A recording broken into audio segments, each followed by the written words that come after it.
I'm Kai Furneaux. I'm a Hollywood stunt woman, and you're listening to my interview with Elaine Goodman on gogoodman.com.au. So I read that being in a car accident had a big influence on you getting into the Hollywood stunts and adventure industry, but what was your original aim in life before the accident? I'm not sure I really had a goal in life prior to the accident. I was one of those people who was never really 100% sure of what I wanted to do, and my mom, out of sheer frustration, had enrolled me in a business management course majoring in tourism. So I sort of was half into the idea of maybe becoming a marketing manager of some nice international resort chain so I could travel around the world with it, but I didn't really have a clear picture of where I wanted my life to go. Were you a sporty girl growing up?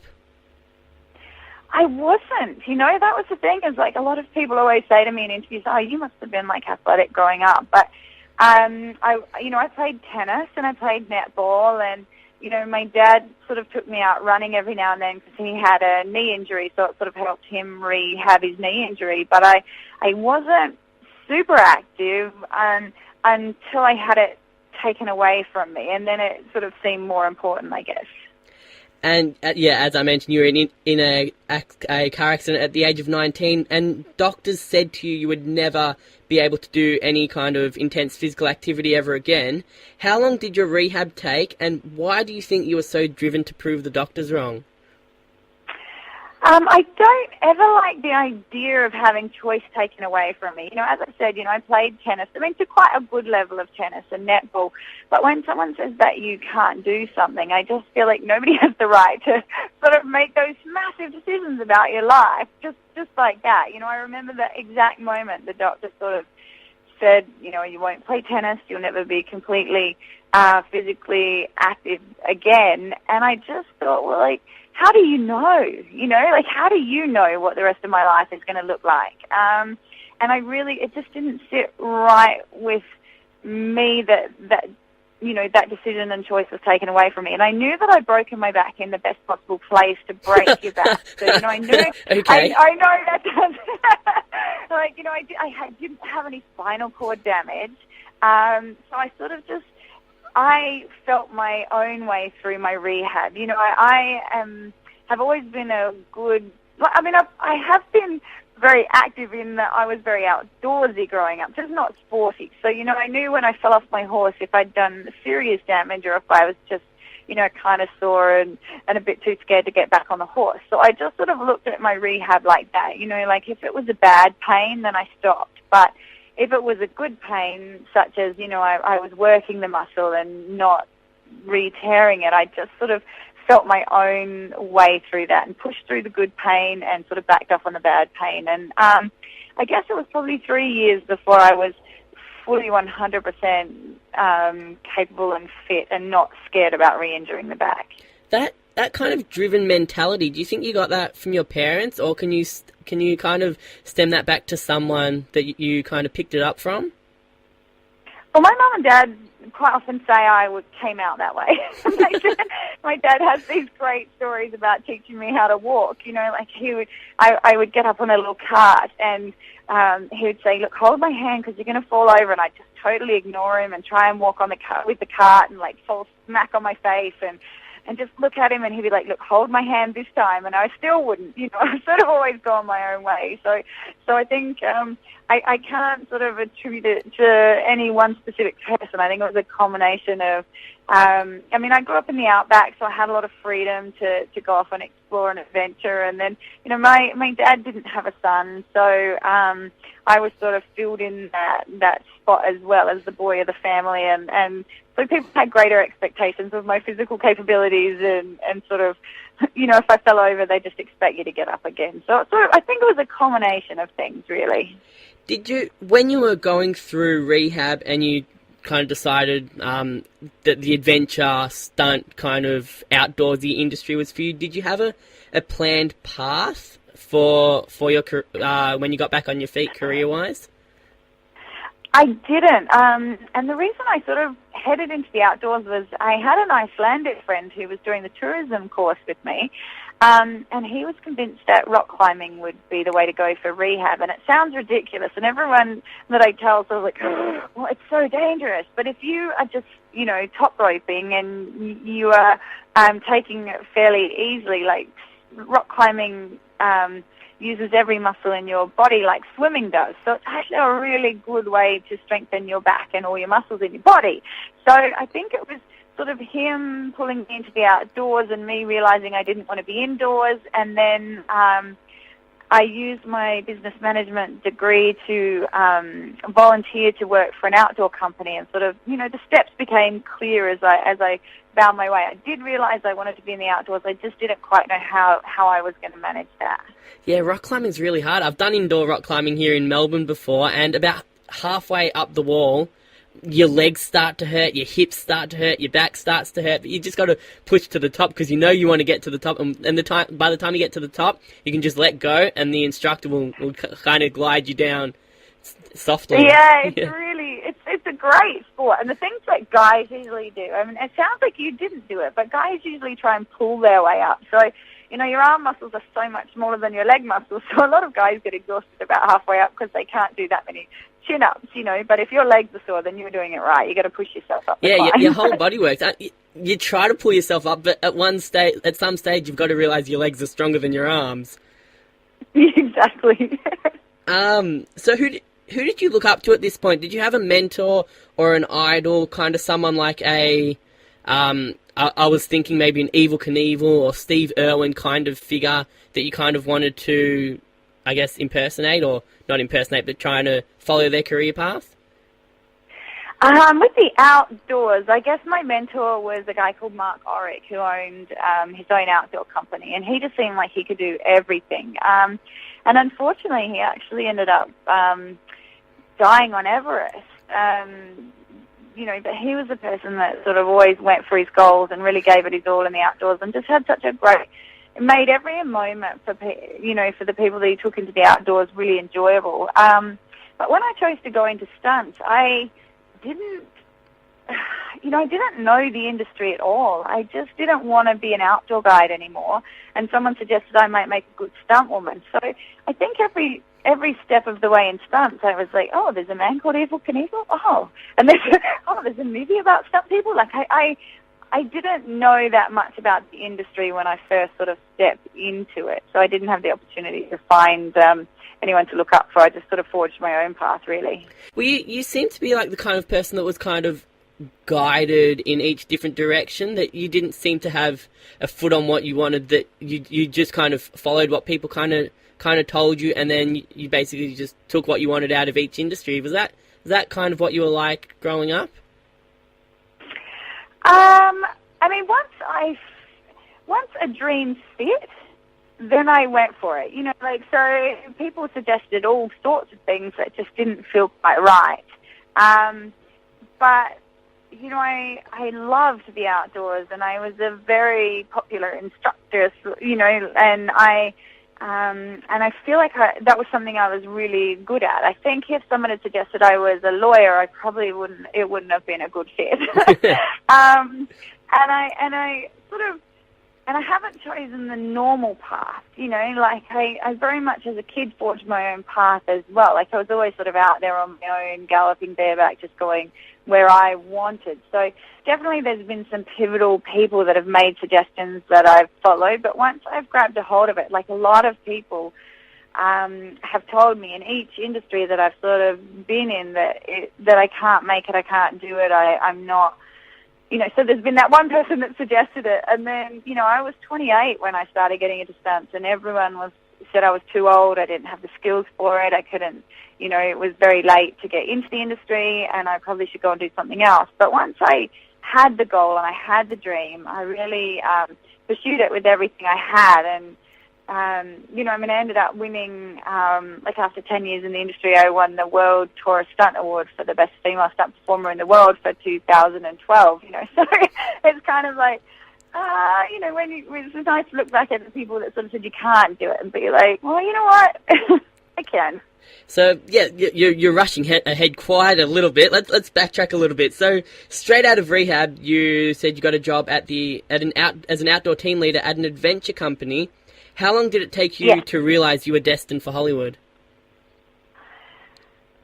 Oh, my goodness. You know, like, even when I started getting into stunts, I didn't think I was destined for Hollywood. I mean, I headed to Vancouver because I just didn't think that a little girl from outback South Australia could actually make it in Hollywood. It's only really been the last 6 years of my career and life that I felt like I could even sort of handle the pressures of Hollywood. So, I mean, I know it sounds silly because you're in the movies anyway when you're in Vancouver, but it's a different vibe than actually being down in LA and being part of the Hollywood scene. Now, what is the process in getting recognised as a stunt person and getting roles in Hollywood movies? I mean, from getting your Screen Actors Guild accreditation to getting regular roles, do you go through auditions? What's the process for the stunt people and getting recognised as a stunt woman or stunt person? It's a really hard and long process. Like, most people say it's 3 to 5 years before you sort of get your union card for stunts, or, you know, that you're making enough money perhaps to not do any other job. I was really, really fortunate. I trained hard. I had an incredible mentor in Vancouver who was, his name's Kurt Jakes, and he was a brilliant fight trainer, and he trained me almost every day for a year. And then sort of, I'm quite tall for a stunt performer in Canada, so there was only 3 other girls my height, and 2 of them were gymnasts. And sort of one of the gymnasts could fight a little bit, but a Catwoman came to town, and they needed a 5'8" kickboxer. And I just so happened I'd been training in kickboxing for the year. And then the girl that would normally do the job twisted her ankle, so they just needed someone who was healthy, and I stepped right into doubling Sharon Stone on Catwoman. So, you know, there's a bit of luck, a lot of hard work, a lot of training, and, you know, just a lot of learning the industry and finding mentors and people to help you out and help you through. Is there an audition process, or is it different to the normal actors? It's different every time. Sometimes you get the job because you're the right height and have the right hair color. Sometimes I get a job because my cheekbones match the actress. Sometimes I'll have to come in, and it sounds awful, but you come in and line up with 3 other girls, and they get you to do a little circle, and whoever's body matches the girl gets the job. Sometimes they'll ask you to demonstrate if it's a specialty skill, like if they want you to be able to fight to a certain level. Sometimes you'll bring weapons in and do a little fight scene for them. Sometimes the director just picks the headshot of the person that he wants. So there's not really a norm for how it's done with stunts. Is it right to assume that as a stunt person you would have had to, you know, do all your different stunt training, martial arts, outdoor kind of survival stuff, but also learn how to act and do different accents? Not so much the accents, but definitely acting helps. It's like one of the key bits that of information that I give up on coming stunt performers. You know, I'm like, act your stunt. It's always very obvious to me when someone's trying to be themselves. If you can mimic how your actress walks and moves, and it can be a flawless transition between you and her, then I think it just makes the movie better and it makes you more employable. You know, there are some stunt acting roles that people get. You know, I guess accents help with that. But I've never really got many stunt acting roles in my career, so I don't know, maybe I'm just not a good lines person for the acting. But you know, everything helps. Everything that you have in your bag of tricks that you can bring to set helps. So, you know, I mean, yeah, the acting for sure. I mean, I love selling a stunt. But, you know, say you're hitting a wall, and I love it at the end of, like, I've smashed into the wall and I've hit the ground, and I've really been like, you know, made a big noise and hit the ground as hard as I could. It doesn't hurt at that moment because, you know, it's all about the acting of it. And I love it when people, like the director or the medic, comes rushing forward and they're like, oh my God! And you can be like, yeah, no, I'm fine. You know you've done a good job at acting your stunt when it happens. Have you done any kind of acting training to try and complement your stunt work? No. I mean, when I was like 15, I think I went through the stage that probably every girl goes through. I wanted to be an actor at a young age. And, I did a few high school musicals and stuff like that, but I've never studied it. I mean, there's so much to train with stunts that I sort of just put all my energy behind the physicality and the physical skills, and I sort of ran out of time in the day, I guess. So, you mentioned Sharon Stone, but also you've doubled as Jennifer Garner, Anne Hathaway, and a bunch of others. What are some of the small movements or expressions that you have found hard to try and master in order to portray the certain actor or character perfectly? Can you give me a few examples? Yeah, I mean, Sharon Stone, it's a very little-known fact that you can Google it, that she had an aneurysm, and I guess I'm not sure if she was still recovering at the time, but she did Catwoman, but she just had a different walk where she sort of one shoulder held back and she sort of leaned to the side a little bit as she walked. So that, you know, trying to keep that mannerism in the stunt, you know, while you're getting thrown around and every time you stood up, that was a little bit tricky. It's quite funny. One of my really good friends is Jamie Alexander, who plays Sif in the Thor movies. And I've just doubled her so often that we just now walk the same and move the same, even just if we're walking down the street. So she's very strong, you know, warrior sort of movements when she walks. She's a tall girl, so she takes these big strides and stuff. So, you know, I'm just so used to mimicking her, I think it almost became part of me as well. And you've been a stunt double in all kinds of genres, you know, fantasy, action, comedy, to adventure, to crime. What are there different kind of feels or auras on set between the different genres, between lighthearted movies and kind of serious action movies? Is it more fun doing a comedy because, you know, it's fun to stuff up and that might even be better for the movie, as opposed to doing an action sequence where the director knows exactly what they want? I think it's more the director and production crew than the actual genre that determines the movie.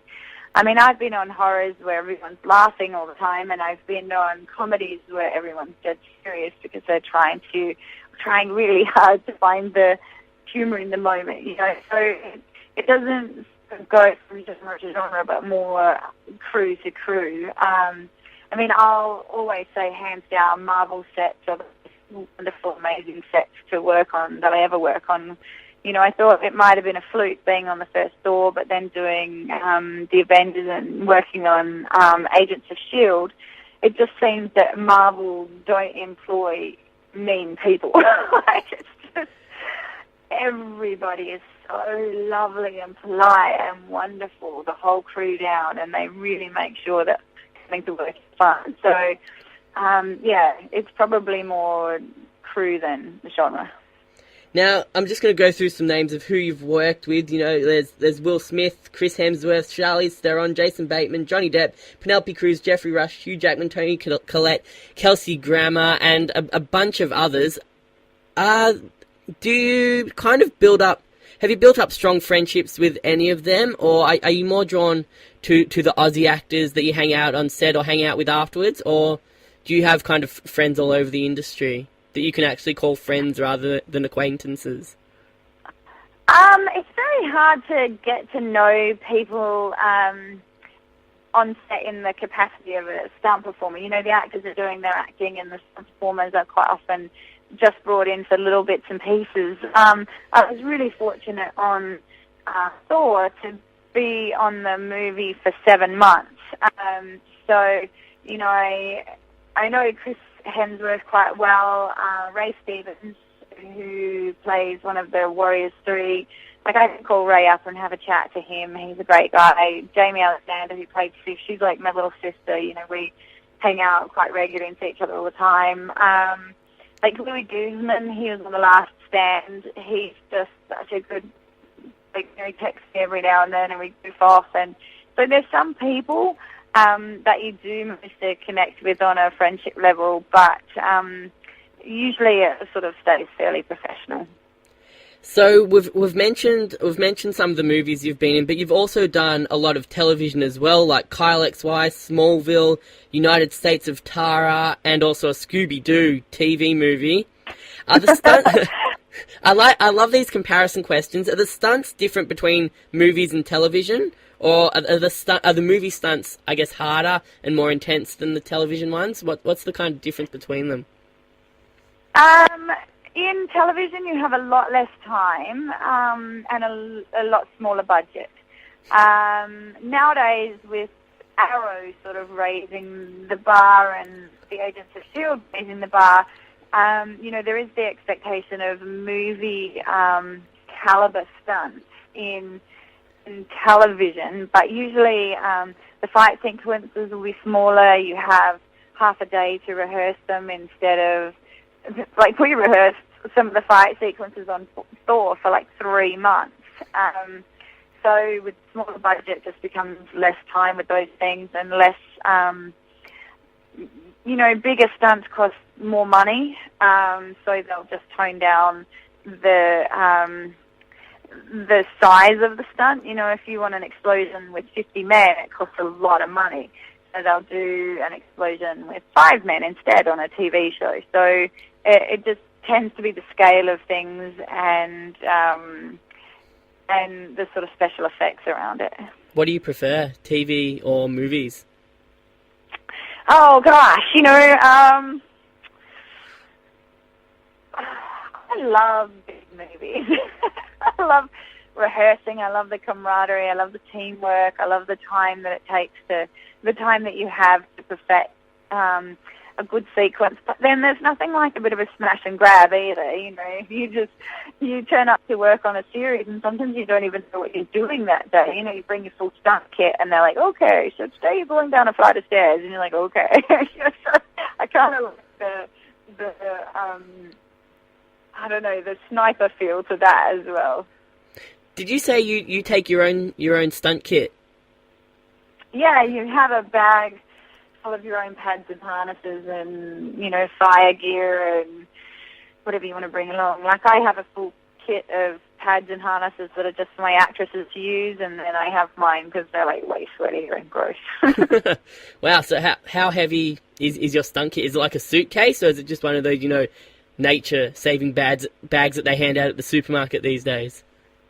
Oh my gosh. See, I've been in the industry for so long. I have favourite pads, and I have pads for every part of your body, and I have big, bulky ones, and I have little tiny ones you slip in a mini skirt, you know. So I have like, one of those, it's a like North Face wheelie bag.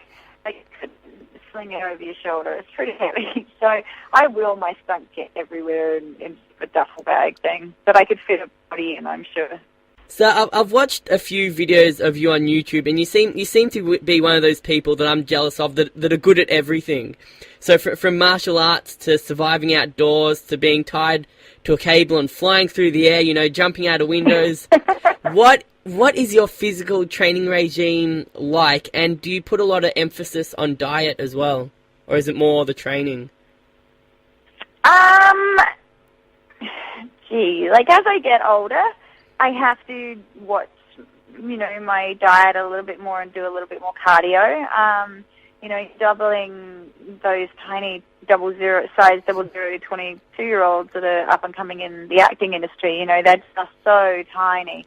And, you know, I just find I have to really watch what I'm eating a little bit more. I do train hard. I love to train. So, like, I usually, and you know, I do yoga every day, an hour of yoga, because I always sort of say for myself, if it bends then it doesn't break, you know. So if I get flung into a wall and my muscles are quite flexible, it's just way better for everybody involved. What have been some of the hardest stunts that have taken you longer to perfect, and what movie set has it been on, or TV set, and yeah, who's been the hardest to kind of impersonate for you? I think one of the longest ones, I mean, apart from the fight sequence at the beginning of Thor, like, it doesn't even seem much. It's like the Frost Giants, and there's 6 what we call heroes fighting. So, Loki's there, and Thor's there, and Steph, and the Warrior 3. So we're all fighting, and we're all interacting. I mean, that took 3 months to perfect, because they also didn't know how they wanted the Frost Giants to move and react. And, we had all these, like, comic book people come in, and they're like, no, I don't think the Frost Giants would move like that. And, you couldn't take on one because they're very strong. You need to breathe. So it was all this talk that you were, like, about these imaginary creatures, which was fabulous.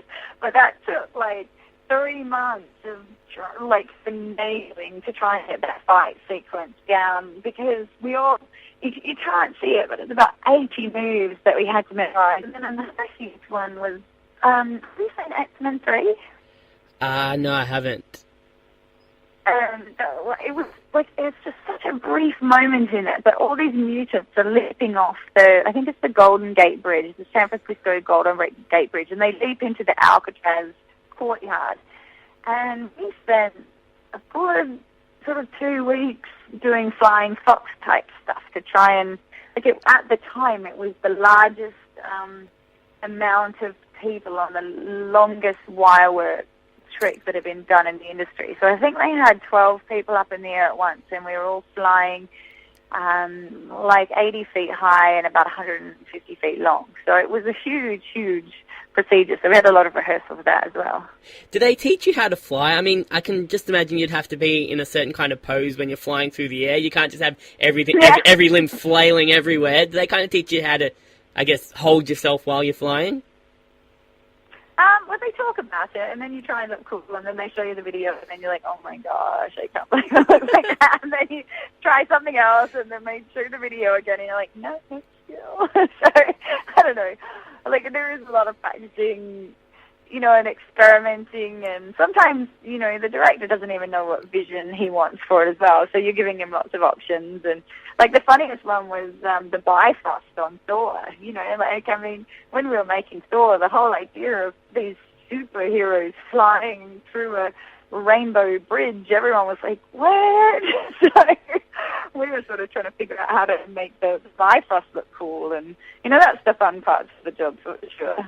When you're in an intense industry, you push your body to the max for some of the stunts that you do. When you're doing working on one stunt for 3 months, what keeps you motivated and makes it fresh for you every day? I just love it. Every day I go to work, I can't believe I'm getting paid to act like a superhero. I mean, it's just such a wonderful career. I get paid to play. I mean, especially when you're just going and you're fighting. I mean, when you're rehearsing big smashes day after day, that's when you suddenly sort of shake your head and wonder if you might be a bit silly. But when you're going to work and you've got a great bunch of people around you, and you're just getting to make up moves and pretend to be warriors, I mean, that's a pretty fun career. So more recently, you were one of the first, I guess, contestants is the best word to use, to go on Naked and Afraid, which is a new TV show. Can you tell me a bit about the show and why it differs from a show like Survivor? It seems to me like a bit of a mix between Survivor and Big Brother.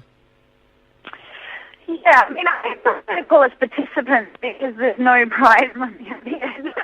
Contestants sort of seem to just be competing against somebody or something, but we're definitely just participants in this one. And Naked and Afraid differs from anything else on television like it because it's the most unproduced survival show on television. At no stage do people step in and help you unless your life is completely in danger, and even then they'll sort of watch for a while to see if you're going to get out of it, So we were, and I mean, it's a completely unique concept too. I mean, there's no bluffing, there's no budging, none of us going back to hotels for the evening. We're miles away, we're in the middle of nowhere, and we are essentially, I mean, I don't know if you know the concept of the show. A man and a woman are dropped in a location where they have absolutely nothing, not even the clothes on their back, and you have to survive for 21 days. So that in itself is extreme. It takes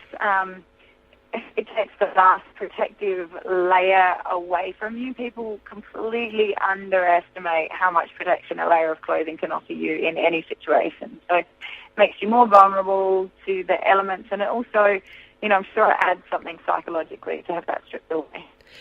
Do you think it's one of those shows that maybe goes a bit too far for television? Like, where would you personally, where would you draw the line at a television show, whether it be too dangerous for the people on the show, or it's just not something that should be on TV? What's kind of your line, and how much further is it past Naked and Afraid? I think Naked and Afraid is the line for me.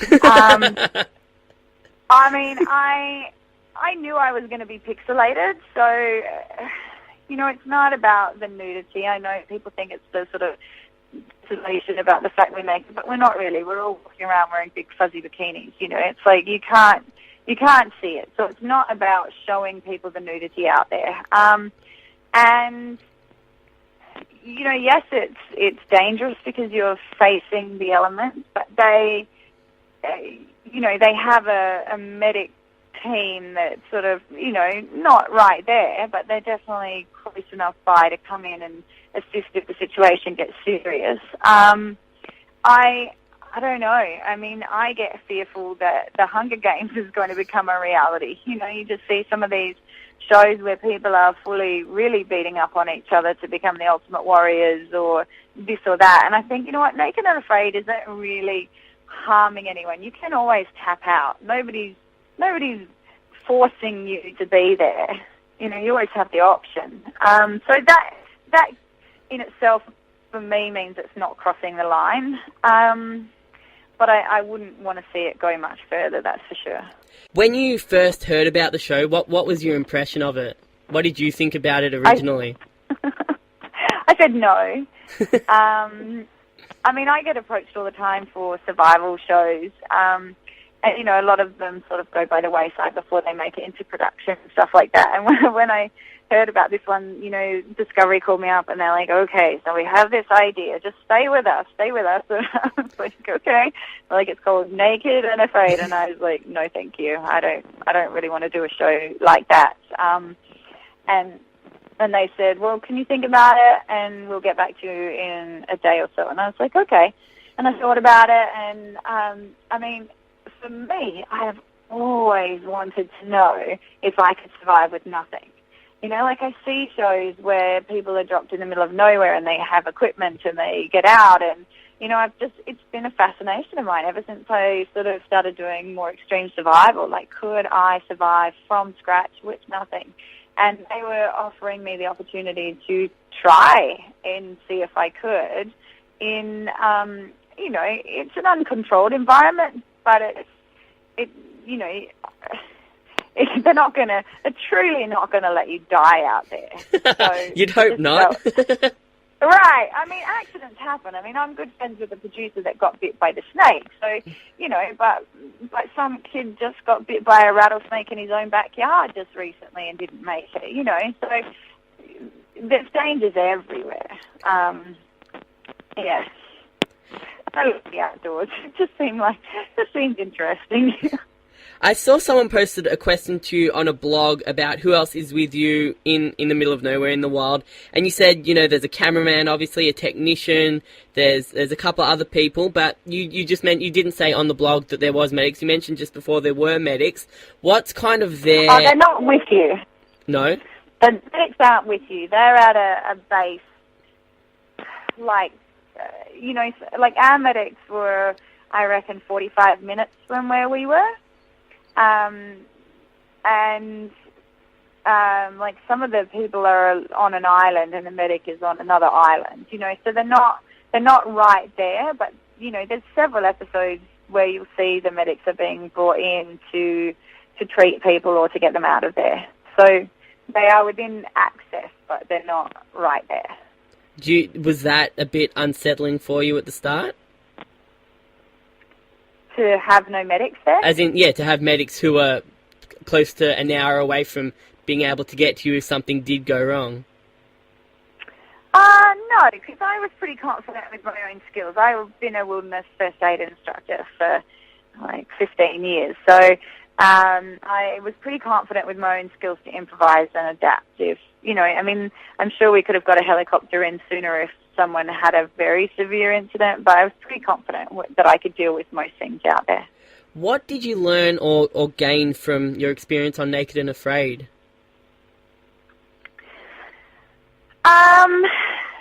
It's always a really interesting question because I feel like I came out the same person as I went in. And mainly because I'd done extreme survival before. I'd hiked across the Sierra Nevadas, like 160K, I think it was, with just a pocket knife. I've lived off the land.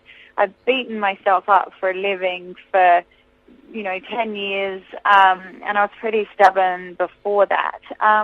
So I knew I could do it going in, and I knew who I was going in, so I feel like I came out the other end relatively unscathed, or unchanged. But then, something will happen, like I'll wake up after 2 hours sleep and I have to go and do something really important. I'm like, oh, I'm so tired. And then I'm like, well, we barely slept for 21 days, like barely. And I know what I could achieve on absolutely no sleep.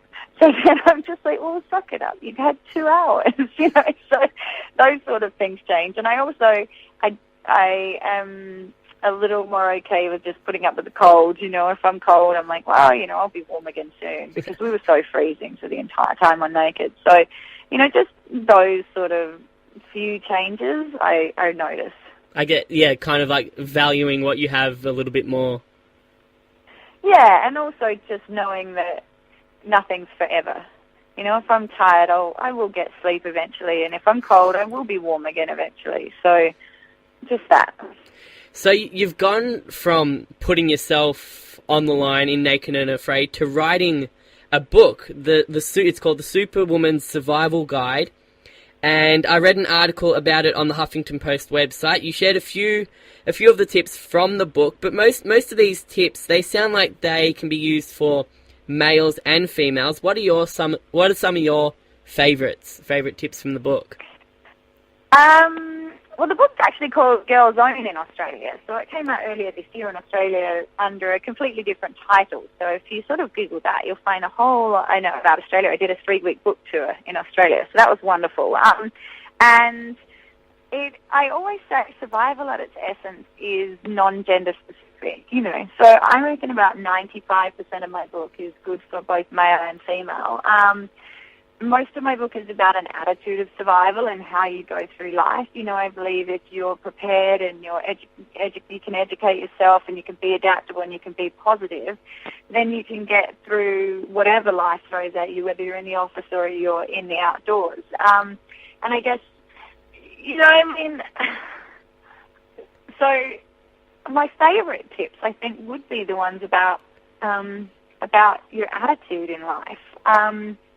I sort of have one that I use all the time, like it's like that, now what? A lot of people sort of end up in that happened, and they stay and they wallow way too long in that happened, instead of moving on, so it's just useful to be able to move past something by going, okay, well, I just dropped, I just smashed my favorite vase, and then instead of just dwelling on it for months, you're like, well, I smashed my favorite vase, but I could find one on the computer, on the internet, and I'll just get a new one. That's a really strange example, but, I just think, like just recently I didn't get a job that I really, really wanted, and I think in the past I probably would have continued to be upset for a long time, but being proactive and then being able to move past it fast was really helpful. So that's one of my favorite tips, and quite often people pick up, because they do, like I talk about predators in the city and how to avoid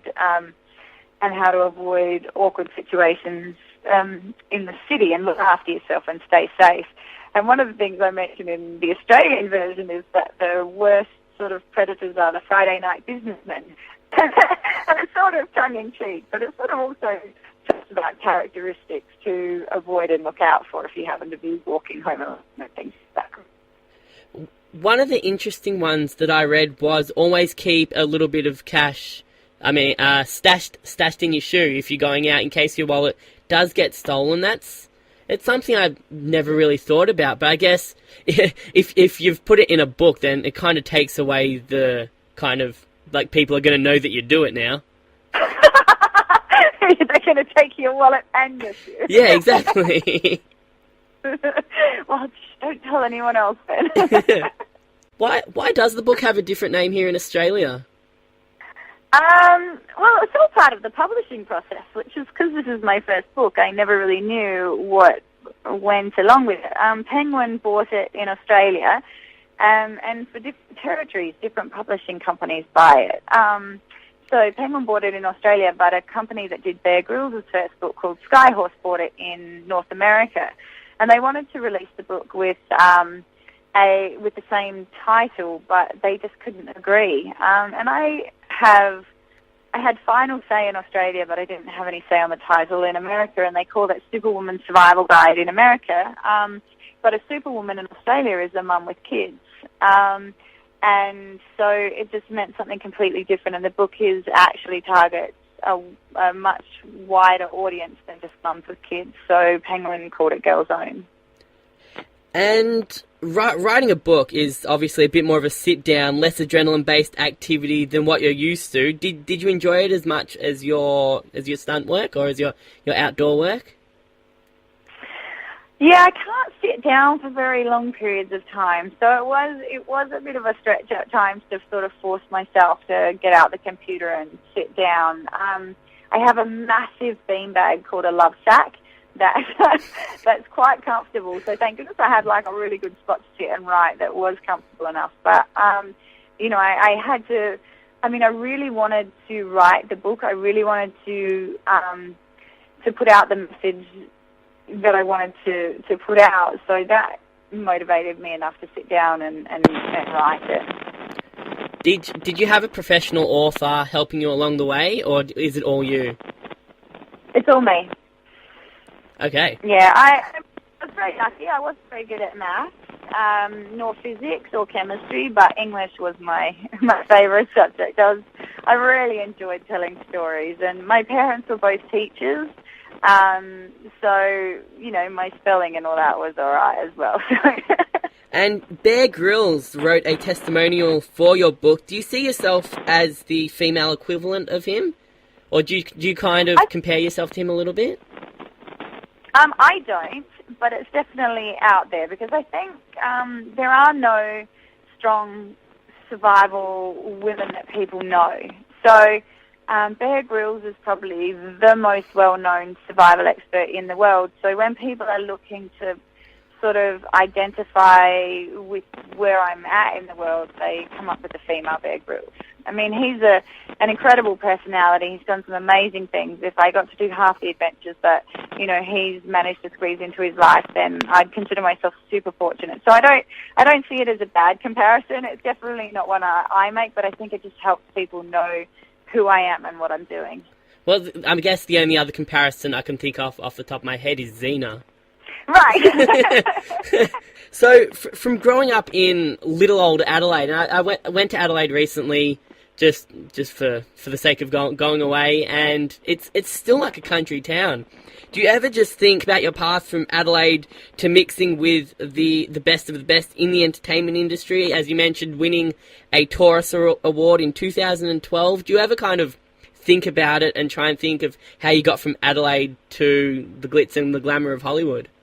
I can't ever quite believe it, to be honest. It feels like it's someone else's journey. And, when it's happening to you, it just feels so ordinary and so just day to day, And I think sometimes it is just really, really overwhelming. When I got the Taurus World Stunt Award, I still probably didn't even believe in my own stunt abilities. I'm always just sort of like, I can do it, but there's a lot of other people way better. So to get something like that, I still can't and don't believe it. I've got the trophy in my studio, and I sort of go out and look at it and laugh. It's like, how did that happen? In a really cool way, but it's still, yeah, I find the same thing about my book, you know. I mean, it just feels like I'm watching somebody else's movie when I go into an airport in Sydney or something. There's my book on the shelf and people are looking at it. It's just like that. That's just happening to somebody else. I'm glad to hear you're not one of those people that just shoves your awards in boxes and keeps them in storage. You should see this thing. It's like 3 foot tall, and it's so heavy. It's about, I'm just trying to think in kilograms, but it's about 20 kilograms. You know, it's one of my favorite party tricks. I'm like, hey, try and pick my award up. It's huge. Now, an interesting question that I want to get your opinion on. Do you think there should be an Academy Award category for stunt people? Yes. Yes? Is it in the process of becoming one? I'm not sure. I believe that, you know, I agree with the whole unsung hero, let's keep them behind the smoke and mirrors, let's pretend they don't exist. But, I mean, we're probably the only people in production that actually put their lives on the line to make a movie or a television show. And I'm not exaggerating. You know, if it was safe to do it, then the actors would be doing it. So there's many days that I go to work that if I'm a foot out, then I'm done for. You know, like it's, we are putting our lives on the line for the sake of entertainment, and we don't do it for an award, but to be not recognised at all, I think, especially when a huge part of DVD sales and stuff like that are the behind-the-scenes extras. People aren't silly. They know we exist now. There's no need to keep it quiet. I really believe that, you know, we should be acknowledged. I mean, the costumers are acknowledged, you know, makeup's acknowledged, hair's acknowledged. I'm like, how did stunts just miss out? Like, it's crazy to me. And finally, what's next for you? You've kind of done everything. You've got an award. You've got a few different adventure shows coming out. You've also been in Made, which I used to watch as a kid growing up. It was really cool seeing someone, just mentor a person that wants to do something with their life. It was a cool kind of show when I was a bit younger. I mean, have you ever thought about trying to get a world record attempt going? What's next for you? Oh gosh, I'm just trying to actually get. I'm going to have a couple of shows in the works with me as host. So that's different to being a participant on a show. So that's my goal. All my efforts at the moment are sort of being put towards developing and getting a show on television with a female survivor expert. I just think that reality television is really sort of lacking in strong female role models, and I worry about the role models that our kids are getting. And it actually became very important to me on Made. So it's funny you should bring it up. The girl that I was working with on Made, she was a self-proclaimed princess, and I was turning her into an adventure racer. Oh, jeez. I know. I had 6 weeks to do it, and now she's freaking going to medical school. I'm so proud of her. But her aim in life was to be on Paris Hilton's My Best Friend or whatever, my BFF, and her role model was Paris. And so it just really, when I looked around and just saw some of the role models that kids were getting on reality television, it really worried me. So that's sort of been my goal, is to get a strong female role model for the younger generation on television. And do you get? And I also have another book that I'm working on as well, which is about being healthy, not skinny. Do you get to come home much? Is most of your family still in Adelaide? They actually just moved to Torquay, so they're just down the road from you. So, I mean, now Melbourne and Torquay is my base. My sister had a little one who's the light of my life, and I try and get back a couple of times a year to sort of spend time with her. She's growing up so fast. So I miss my family completely. You know, it's the hardest part about being over here is knowing that in order to achieve the dreams that I have, I've had to be away from my family. So as often as I can, I get back there. Cool. Well, Kai, it's been a pleasure. It's a little bit different for me interviewing someone that's, I guess, as you mentioned, not in the spotlight, but works just as hard as anyone else in the industry. It's been a pleasure, and I hope you've enjoyed it as much as I have. Yeah, it's been really lovely talking to you.